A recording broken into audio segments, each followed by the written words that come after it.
What's up, y'all? Is this working or not? All right, there we go. I'm seeing how to use this live feature, n- new live feature on the desktop for for Facebook. Ah, man, I thought I was going to be able to share my screen, but it doesn't look like I'll be able to do that. All right, so what's up? It's Drake, and I'm making a video, and I've titled it why black kids can't read and why it matters.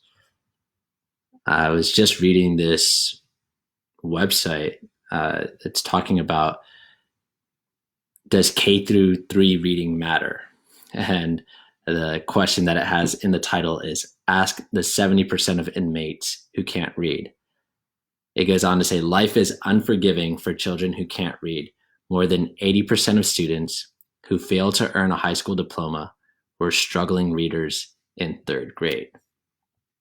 And then it goes on saying that once they drop out, the statistics get very bleak.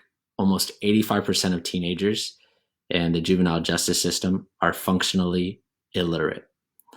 7 out of 10 adult prisoners can't read above a fourth grade level.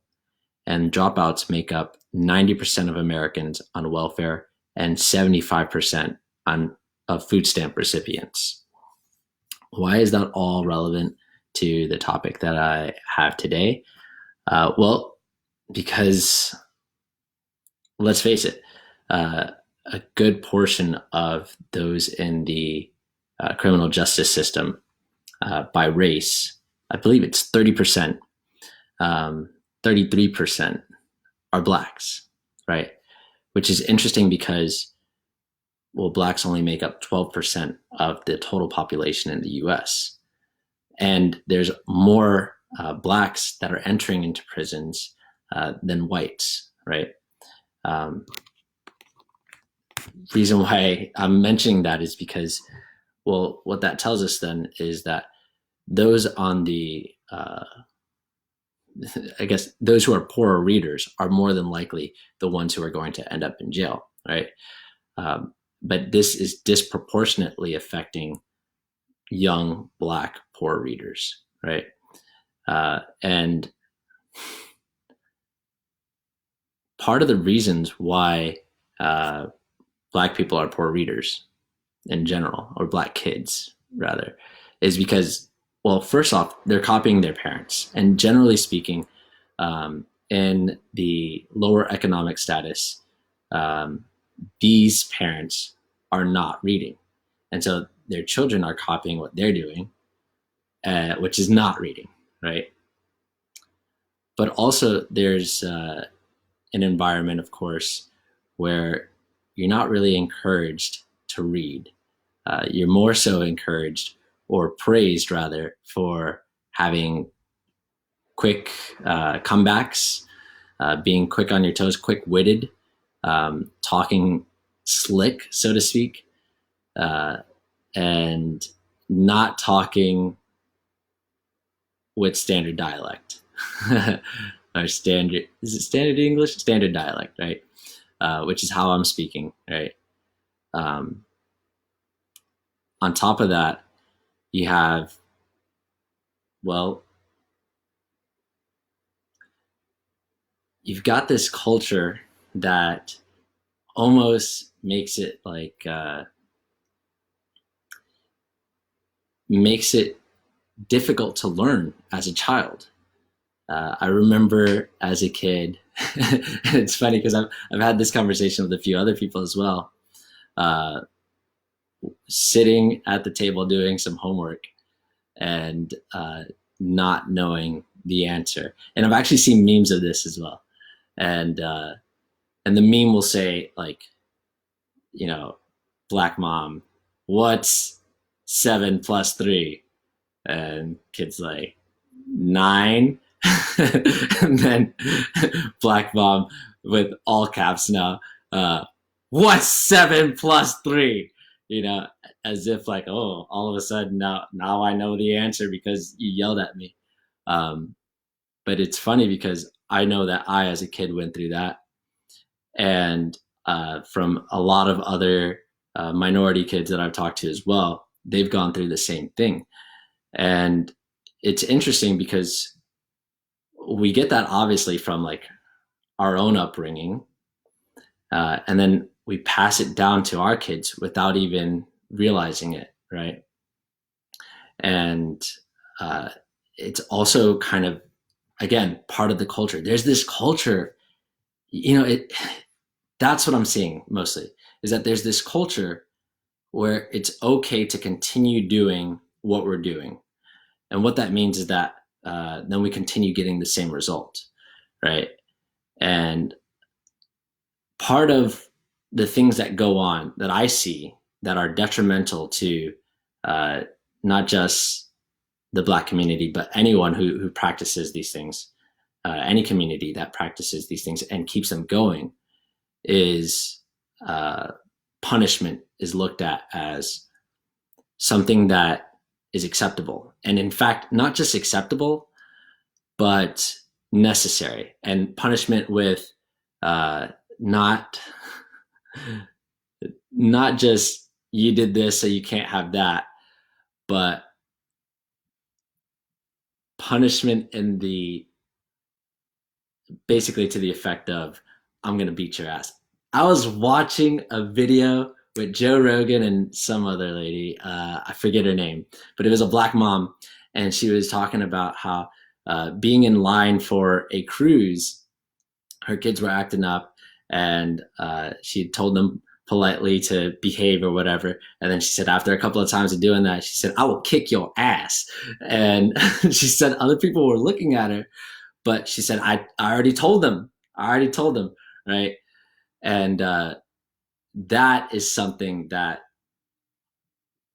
straight up is unacceptable, but is acceptable in the Black community. It's kind of like, yeah, how else are you gonna get your kids to respect you or to act in accordance with how you want them to act, so that they don't make you look bad, or they're not getting a big argument that I hear is, so they're not running amok out in the streets and somebody else is putting your kids in line, right? You got to put them in line before somebody else does.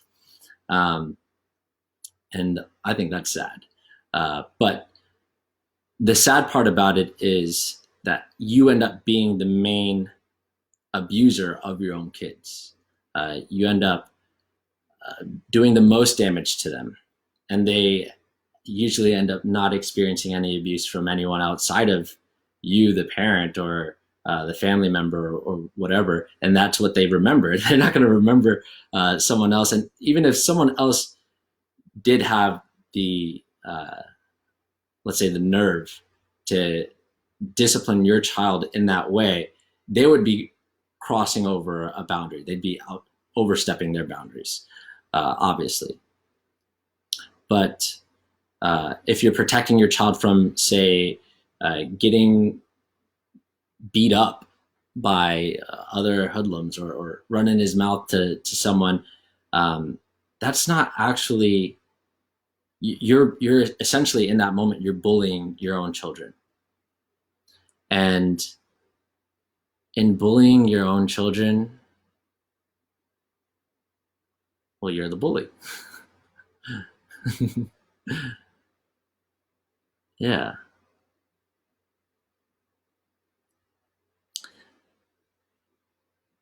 Why is this important to what I'm talking about? Well, for a few reasons here.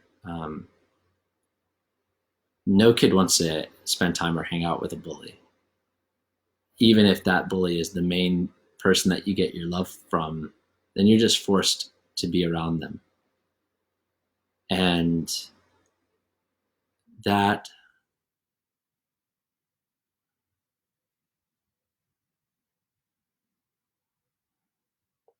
that just means that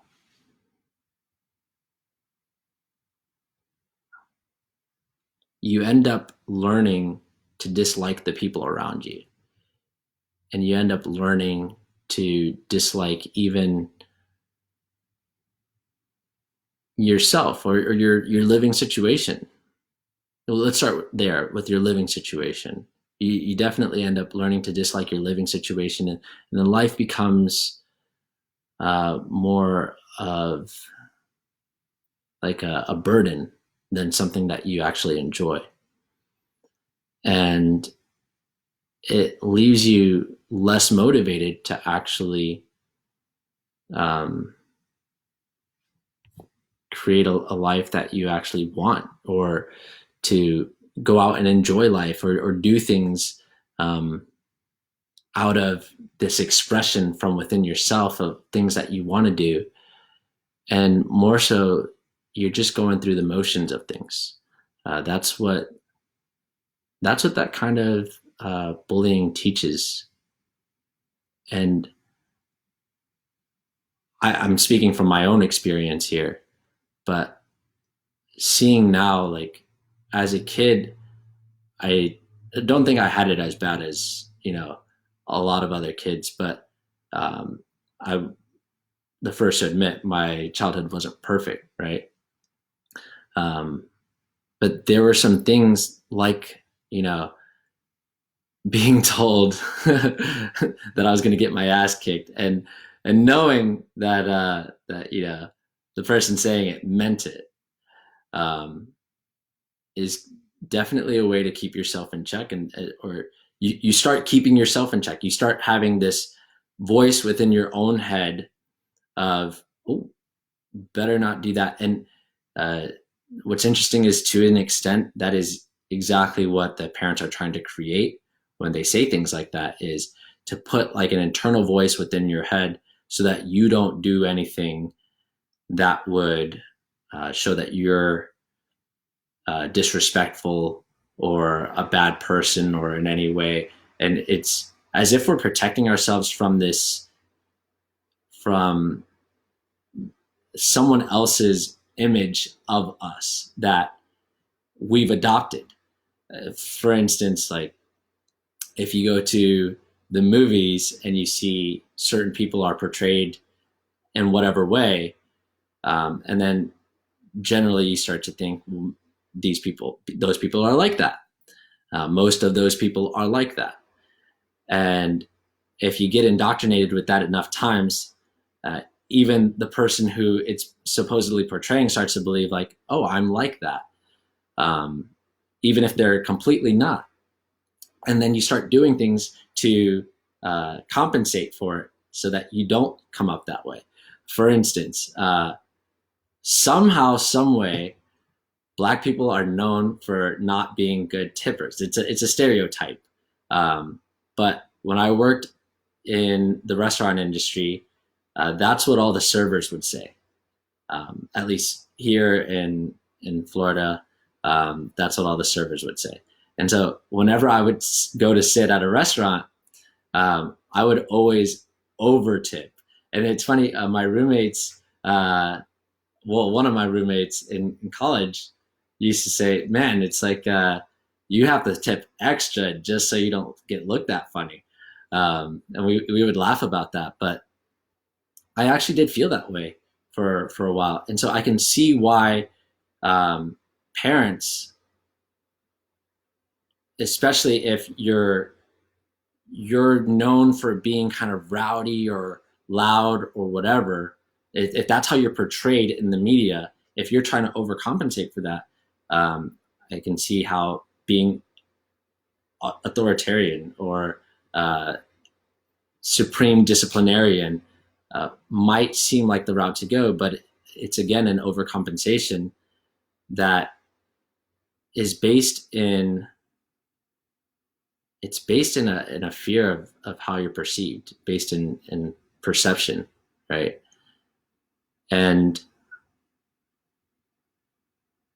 it's interesting how much of Black culture in general is based on how you're perceived, and what how someone looks at you or what someone thinks of you, how you come across. Like, you know, for instance, you gotta always look fresh. Like right now, this haircut right now is not cool. It's there's no haircut, there's no lineup. It's just I'm looking like a wild man. I know it. Personally, I don't care, but I do know that if I were around a lot of my black friends, I'd be getting clowned right now, right? Um, and the same thing with clothes. Uh, I don't have the most fashionable sense, but I see like when I was working in New York, everyone there, we worked basically, we worked in a restaurant where we had to wear a uniform that looked pretty goofy.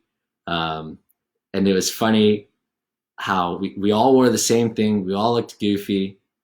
But then after work, uh, what I would do is I would just take off the shirt and the apron that I was wearing and just put on a different shirt and I'm ready to go.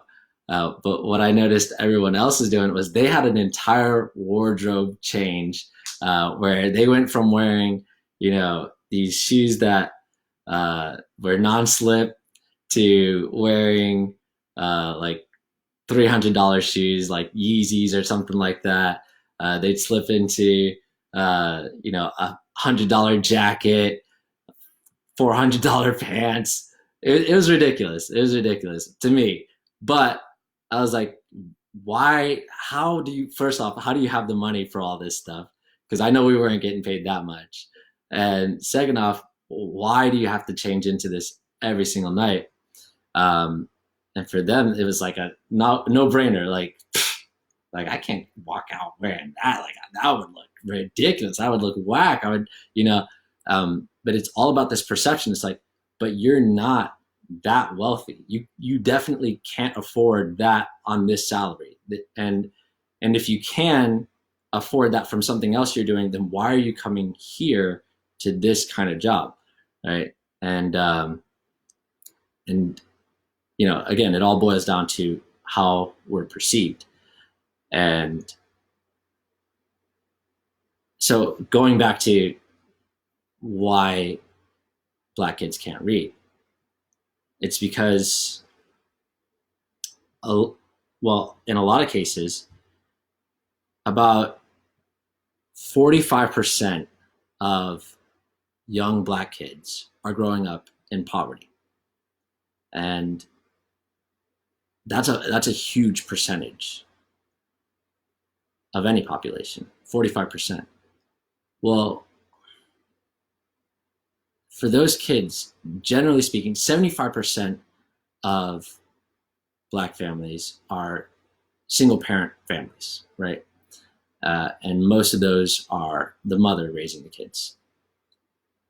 Well, if a single mother is raising their kids, how are they supposed to make money and also take care of their kids and also educate their kids? What's interesting is I find that when I talk to black families versus like and specifically sharing education and techno tutor, right? When I talk to black families, generally they are not reading at home with their kids, or they're not starting their kids off before they get into pre-K or kindergarten or first grade or whatever, teaching them how to read or teaching them even the letters and numbers. And what I find is that they end up getting into the school system behind. For instance, in the daycare. My grandmother has owned a daycare since before I was born.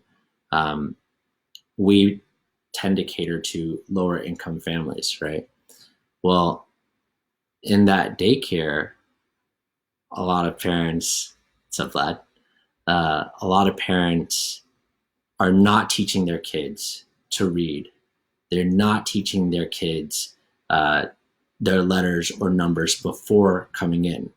And so what that ends up doing to those kids is, well, now it puts the burden on the school, right? And regardless of what school the kids are going to, right, it puts the burden on the school. And it's like looking at, okay, there's this one kid that has no clue anything what's going on, and then you got these other kids who maybe some of them might know what's going on, but for the vast majority, none of them have a clue. And so not only do you have to get the whole class to learn, but then you have to work with each individual of like, okay, where is it that you don't already know this stuff? Where is it that you're missing out on? And work individually with each kid. Whereas if a parent can stay at home with their kids and start teaching them they know their kid's learning style, they know their kid, the things that they want to do, the things that they're interested in, and how to actually be there with them. Whereas, all things remaining similar, teachers can't really do that as far as stay with each individual child and learn their different quirks and how they communicate and all that. Very often you'll see young kids talking in public, right? And then parents will translate for whoever's listening, because whoever's listening in is like, I have no idea what they said. But, the parents will say, oh, I know what they said. They're talking about their bottle, or they're talking about this or that or whatever. They generally tend to know, right? Well, it's hard for kids who come in who don't already have a foundation to then catch up. I think it said in lower income families, just blanket lower income families, generally speaking, kids will start off 1 to 2 years behind going into first grade. That's a pretty big deal. That's first grade. That's like, right from the get-go, already starting off 2 years behind. Well, that implies that there's something that you should be learning before first grade, which, to a certain group of people, that might seem obvious, but for the vast majority of people who find themselves in that position, they're not aware of that, right? And so, okay, if you have a parent that is busy working, trying to just put food on the table, where do they find the time then to educate their kids? There's a lot going on there. But if they're not educating their kids, then who is going to educate their kids? Because it's not happening in the schools, right? If, 80% of the kids that drop out were poor readers by third grade, they already know that. That's a huge percentage. That's a high likelihood of dropping out if you're a poor reader at third grade already, right? And then by fourth grade, if a child's not reading at a fourth grade level, they fully expect that 2/3 of those kids will either end up in jail or on welfare.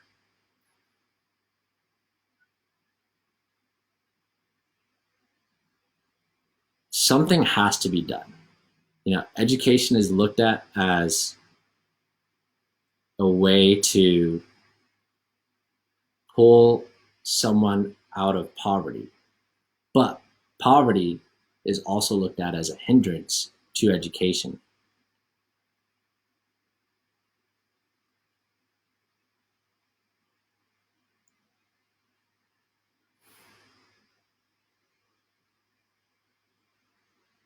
I don't know what the solution is. I do know this, that it would be much easier for those families if they were to remain together. And I know that that's not something that they want to separate, right?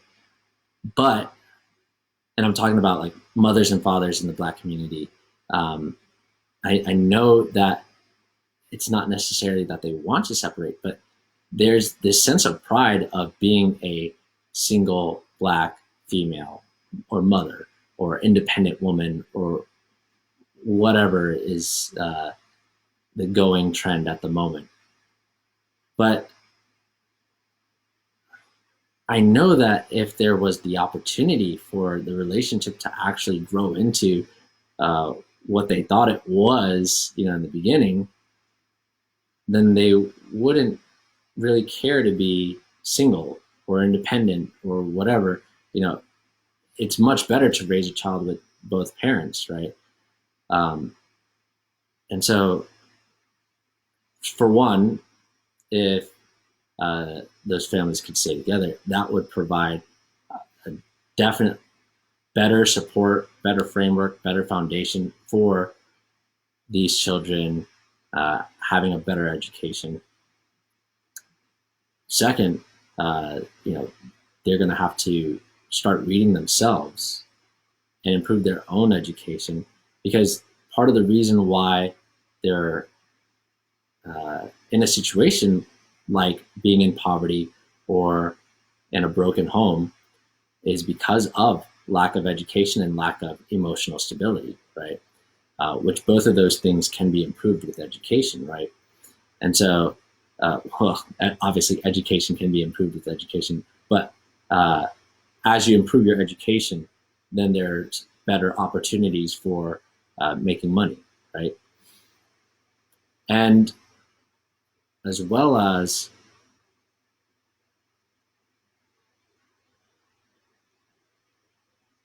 that's really what it comes down to: keeping the home together and improving education for everybody in the home. Because right now there's kind of a vicious cycle of uh, homes are broken up. There's no example of a home that is stable and with both parties, with both the mother and father, or very little examples. And that leads to less emotional stability and leads to less ability to properly educate or get a firm education, a sound education, which then in turn leads to not having the education to have a good job or make money or know how to make money, and not having an example or a reason for wanting to keep a family together, um, which means then you start doing the same things that your parents did because that was your example, and then you start creating the same situation or environment, which led to a broken home in the first place.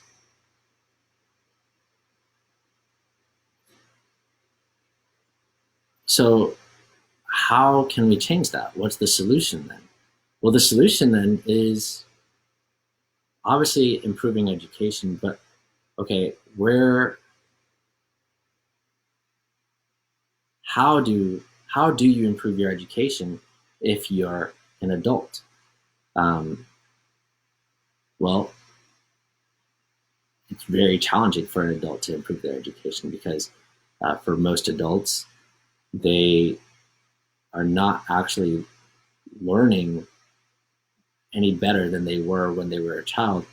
They just have more things. They have more things that they know, but they're not necessarily retaining more information or processing information any faster or becoming more intelligent. They just have more things that they're aware of. Um, and so I would suggest Technotutor, obviously, right? Because with using Technotutor, what I found is that I'm actually able to understand things at a greater level and faster than learn things faster than I had before.